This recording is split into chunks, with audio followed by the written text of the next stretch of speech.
warahmatullahi wabarakatuh. Alhamdulillahilladzi mahhada qawa'idad din bi kitabihil muhkam wa syayyada ma'aqidal ilmi bi khitabihi wa ahkam wa faqaha fi dinihi man arada bihi khairan min ibadihi wa alham wa subhana man hakkama wa ahkam wa halala wa harram wa arafa wa 'allama bil qalam 'allama al insana ma lam ya'lam. Hadirin dan hadirat jamaah salat Isya dan Tarawih yang sama-sama berbahagia, puji syukur kita panjatkan kehadirat Allah Subhanahu wa taala karena di bulan Ramadan ini kita kembali dipertemukan oleh Allah Subhanahu wa taala setelah tahun lalu hampir mayoritas kaum muslimin tidak menginjakkan kaki di masjid. Maka ini satu hal yang perlu untuk kita syukuri karena adanya kesempatan yang diberikan kepada kita dengan memanfaatkan bulan suci Ramadan. Jamaah Tarawih yang sama-sama dimuliakan oleh Allah Subhanahu wa taala, materi yang akan kita ketengahkan pada malam ini sebenarnya materi yang selalu berulang pada setiap tahun. Bahkan mungkin kalau ada di antara jamaah yang memperhatikan, terutama di masjid ini, hampir setiap tahun ini terus yang saya ulang-ulang. Akan tetapi tidak ada masalah karena Al-Quran memang juga mengajarkan kita pengulangan-pengulangan di dalam Al-Quran. Dalam Al-Quran itu diulang-ulangnya perintah Allah, diulang-ulangnya larangan-larangan Allah, diulang-ulangnya perkara-perkara yang dihalalkan, diulang-ulangnya perkara-perkara yang diharamkan, diulang-ulangnya hukum-hukum Allah Subhanahu wa ta'ala, diulang-ulangnya kisah-kisah. Pendek kata bahwa Al-Quran penuh dengan pengulangan. Dari situ saya terinspirasi untuk membahas tentang satu tema yang tidak asing. Pertama, dari firman Allah yang tentu tidak asing bagi kita semua.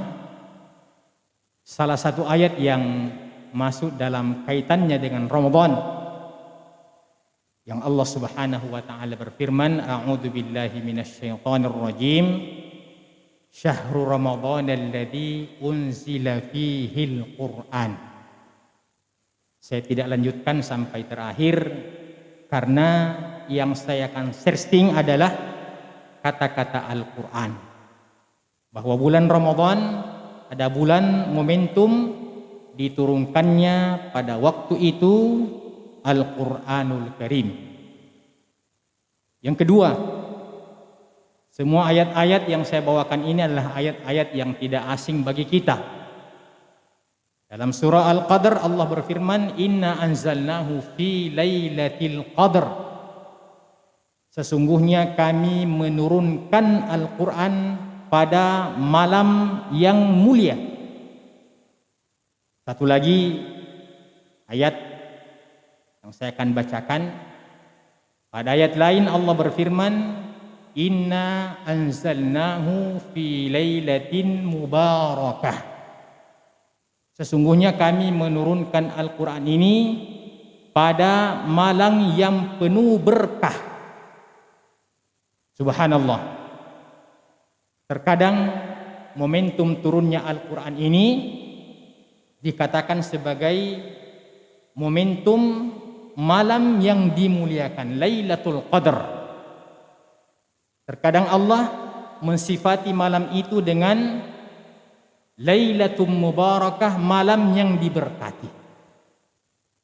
Oleh karena itu, kita akan menyebutkan bahwasanya apapun atau siapapun atau dimanapun, apa saja yang ada kaitannya dengan Al-Quran, siapa saja yang bersentuhan dengan Al-Quran, bahkan momentum dan waktu mana saja yang ada kaitannya dengan Al-Quran, maka dengarkan baik-baik poinnya, maka apa-apa itu atau siapa itu yang menjadi objek atau mungkin berkaitan dengan waktu itu atau berkaitan dengan tempat itu, semuanya akan menjadi mulia dengan Al-Quran. Kita tahu bahwa malaikat yang paling populer, malaikat yang paling terkenal, tentu banyak malaikat ya, yang kita pelajari waktu kecil dulu, 10 malaikat yang kita diperintahkan untuk menghafalnya. Tapi bukan cuma jumlahnya 10 malaikat, banyak malaikat. Namun dari malaikat-malaikat itu ternyata satu malaikat yang paling populer di kalangan para malaikat-malaikat itu adalah malaikat Jibril alaihi salatu wassalam. Kenapa malaikat Jibril begitu dimuliakan? Dan bahkan dalam surah Al-Qadr Allah menyebutkan secara khusus daripada nama malaikat Jibril ini. Tanazzalul malaikatu warruh. Pada malam Lailatul Qadar itu turun secara umum malaikat dan secara khusus adalah malaikat ar-ruh. Dan yang dimaksud dengan malaikat ar-ruh adalah malaikat Jibril alaihi salatu wassalam. Kenapa dalam ayat ini Jibril dinamai dengan malaikat ar-ruh? Karena di antara tugas daripada malaikat Jibril adalah mengantarkan wahyu dari Allah Subhanahu wa taala kepada Nabi sallallahu alaihi wasallam, yang mana fungsi daripada Al-Qur'an itu adalah bagaikan ruh dengan jasad, yang mana jasad menjadi hidup. Jasmani kita ini menjadi hidup itu karena adanya ruh. Dan demikian pula dapat kita fahami bahwa jiwa manusia ini menjadi hidup karena adanya Al-Quran. Maka malaikat Jibril diistilahkan dengan malaikat ruh, seakan-akan Al-Quran ini diumpamakan adalah ruh yang kaitannya dengan jasad. Ketika dia ada, maka akan hidup daripada jasad tersebut. Maka dapat kita mengambil kesimpulan sementara bahwa dengan Al-Quran kita hidup, dengan jauh dari Al-Quran akan menyebabkan jiwa dan hati-hati ini akan merana. Maka akhirnya malaikat Jibril diabadikan oleh Allah Subhanahu wa taala karena beliaulah yang punya jasa menjadi perantara mengantarkan wahyu dari Allah Subhanahu wa taala kepada Nabi kita Muhammad sallallahu alaihi wasallam. Satu, kalau saja yang sekedar mengantar wahyu itu dimuliakan oleh Allah Subhanahu wa taala bagaikan jasa pengiriman, dia ikut dimuliakan oleh Allah Subhanahu wa taala, padahal bukan dia yang punya, dia cuma dititipkan padanya untuk menyampaikan kepada seseorang yang ada di bumi. Dialah itu Muhammad sallallahu alaihi wasallam, yang lagi-lagi di antara sekian nabi dan rasul yang Allah pernah utus, yang diakhiri dengan diutusnya Muhammad sallallahu alaihi wasallam. Nabi kita Muhammad sallallahu alaihi wasallam adalah nabi yang paling populer, bahkan beliau adalah sayyidul anbiya'i wal mursalin, penghulunya para nabi dan para rasul. Kalau seandainya para nabi dan para rasul itu ada rasa dengki dan ada rasa iri, ya tentu tidak mungkin sekedar kita berandai-andai. Maka pantas para nabi dan para rasul yang lebih senior, Nabi Adam, Nabi Musa, Nabi Nuh, Nabi Isa dan nabi-nabi yang lain, pantas mereka untuk iri dan dengki Karena ternyata ada nabi yang paling junior, yang paling terakhir, yang paling muda, akan tetapi dialah yang diangkat oleh Allah Subhanahu wa taala sebagai sayyidul anbiya'i wal mursalin. Kenapa beliau begitu dimuliakan dan begitu diabadikan?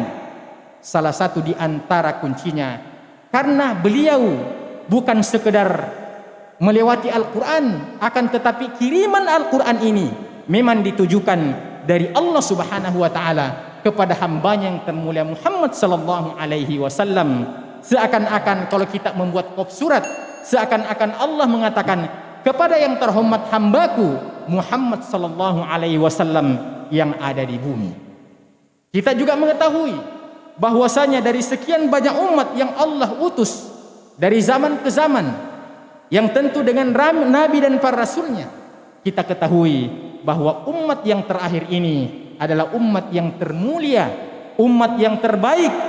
Kuntum khaira ummah, kalian adalah umat yang terbaik. Itu karena memang kitab suci mereka adalah Al-Quranul Karim. Akan tetapi satu catatan yang perlu untuk kita ketahui dan garis bawahi, ketika umat ini merespon dan menerima daripada ajaran yang datang dari Allah Subhanahu wa taala yang bernama Al-Quran. Berikutnya, Allah Subhanahu wa taala memuliakan satu bulan yang bernama bulan Ramadan. Dari 12 bulan itu kita tahu bahwa satu bulan inilah yang paling dimuliakan di dalam agama kita, yang andaikan kita beribadah 11 bulan yang lain tidak akan dapat menandingi satu malamnya bulan suci Ramadan, apatah lagi satu bulan. Salah satu di antara sebab kemuliaan bulan Ramadan karena itu tadi yang saya bacakan, syahrul Ramadan alladzi unzila fihi al-Quran. Itu karena di bulan Ramadan Allah Subhanahu wa taala menurunkan Al-Quran, maka bulan Ramadan ini ikut menjadi mulia karena ada kaitannya dengan Al-Quranul Karim. Kita sebutkan contoh yang lain yang berkaitan dengan tempat. Kita tahu bahwa Mekkah dan Madinah dalam syariat kita sebagai umat Islam sebagai al-ardul muqaddasah, sebagai wilayah yang paling suci, yang kita sucikan, yang disucikan oleh umat Islam, yaitu Makkah dan Madinah. Kenapa? Di Mekkah itu sekali kita sholat di Masjidil Haram lebih utama 100.000 kali kita sholat di tempat yang lain. Kata Nabi sallallahu alaihi wasallam, wa salatun fil Masjidil Haram afdalu bi mi'ati alfi salatin fi ghairiha. Salat sekali di Masjidil Haram, kata Nabi sallallahu alaihi wasallam, lebih utama 100.000 kali salat di tempat yang lain. Wa salatun fi masjidi afdalu bi alfi salatin fi ghairihi. Salat di masjidku, kata Nabi sallallahu alaihi wasallam, Masjid Nabawi yang ada di Madinah, lebih utama 1000 kali dibandingkan salat di tempat yang lain. Kenapa dua tempat ini begitu istimewa, begitu dimuliakan? Karena kita ketahui bahwasanya Al-Quran yang 30 juz ini, Al-Quran yang 114 surah ini, Al-Quran yang kurang lebih 6.000 ayat ini, kita ketahui sejarahnya hanya turun di dua tempat, yaitu Makkah dan Madinah. Sehingga kita kenal dalam istilah para ulama dalam ilmu tafsir, ada namanya ayat Makkiyah, ada namanya ayat Madaniyah. Kenapa tempat itu begitu dimuliakan? Karena seperti apa yang saya katakan tadi, siapa saja, apa saja, tempat mana saja, zaman mana saja yang ada kaitannya dengan Al-Quran, maka pasti apa itu, pasti siapa itu, pasti waktu itu, pasti tempat itu akan ikut mulia dengan Al-Quranul Karim.